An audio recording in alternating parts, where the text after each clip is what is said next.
Hi everyone, this is a video for POS210 and it's specifically going to address the midterm that we have coming up this Thursday. So as you will all have heard by now, we are transitioning our in-person classes to online delivery. Uh, and so, as you also know, you were due to take a midterm on Thursday in class with blue books and writing, and we talked about that. So that format will have to change. The exam will go ahead in terms of time frame as scheduled on time, but we'll do it online instead. And so I'm putting that into place right now. It'll certainly be available for you by Thursday. We'll take the like I said, we'll take the exam at the same time. So you'll still be required, even though this will be online, you'll still be required to take it roughly during class time. What I've done is I have made the exam available from Thursday at 10 a.m., which is a little bit before our normal class time. But the exam ends at the end of our class. Right, so I've given you a few extra minutes to sort of prepare yourself. If you'd like to use that, I mean, you have 50 minutes still to take the exam, whether you start at 10 or 10:45. 10:45 is the latest you can start it and still have the 50 minutes. So the exam, it's due at 11:35 p.m. It will submit itself, I think, at 11:35 p.m. if you have not already submitted it by then. The same rules apply, though there's no notes, there's no books, there's certainly no help from anybody else, of course. All work must be your own. You must do it on your own. And in order to try and ensure that, here's what I'm doing.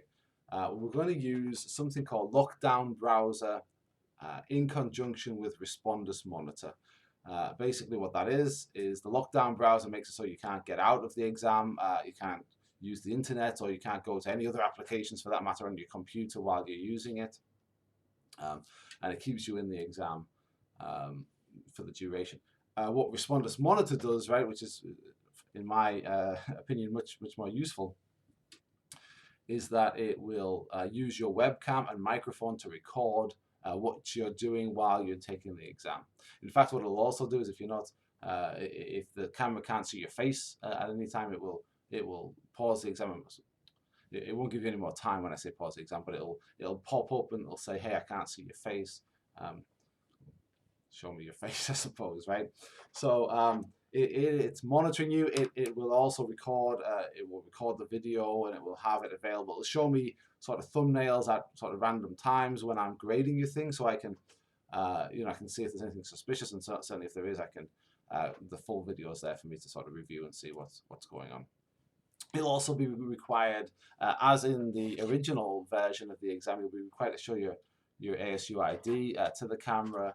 As well, you'll be required to show the area that you're working in to make sure that it's free of any notes or books. So do make sure that that's the case, because that would be a major infringement on the exam policy, which would result in a 0 for the exam. So do show everything. Show your environment, make sure there's nobody else in the room with you, that sort of thing. So that's how we're going to go forward. Now, that might add a little bit of extra stress right now where we're sort of relying on technology, or you're relying on technology in order to get the exam done. And so what I'm going to do is I'm going to set up a practice responders lockdown quiz, which won't be worth any credits, but it will allow you, if you'd like to, it's optional, but very highly recommended, especially if you haven't used it before, to sort of get used to the to the system, to how it works, to the setup, go through the sort of initial setup process, which will require you again to show your area, right, to show your Sun card and your ASU ID. So yeah, that's about it.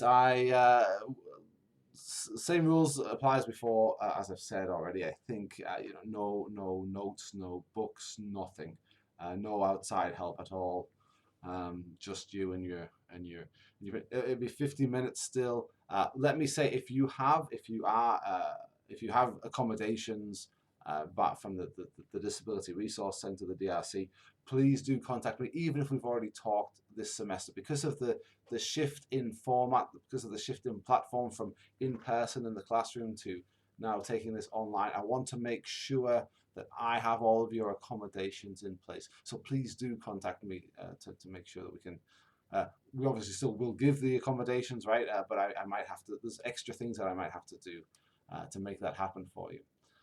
So please do get in contact. Otherwise, good luck everybody with the test, which again will take place at the same time, except the same time but online, not in the classroom. Still, the only acceptable reasons for not taking this are the two that are listed on the syllabus, right, which is to do with religious observances, which you should have already informed me about, and also university sanctioned activities, which again you should have already informed me about. So barring either of those, there's no, there'll be no chance to take the exam again if you miss it. It's at the same time, that it's been throughout the vast majority of the semester, at least, and it's online. You will need a webcam, you will need a microphone for the test, so make sure that you have those and that your internet's in working order. Of course, none of that will be an acceptable excuse as to why you missed the exam. So that's it. All right. I'm going to go get this video uploaded and send it out to you. You've already sort of seen that, I suppose. And I'm going to make another one that'll just briefly explain what we're going to do over the next 2 weeks in terms of class, because we won't be meeting anymore. All right. Thank you. Bye-bye.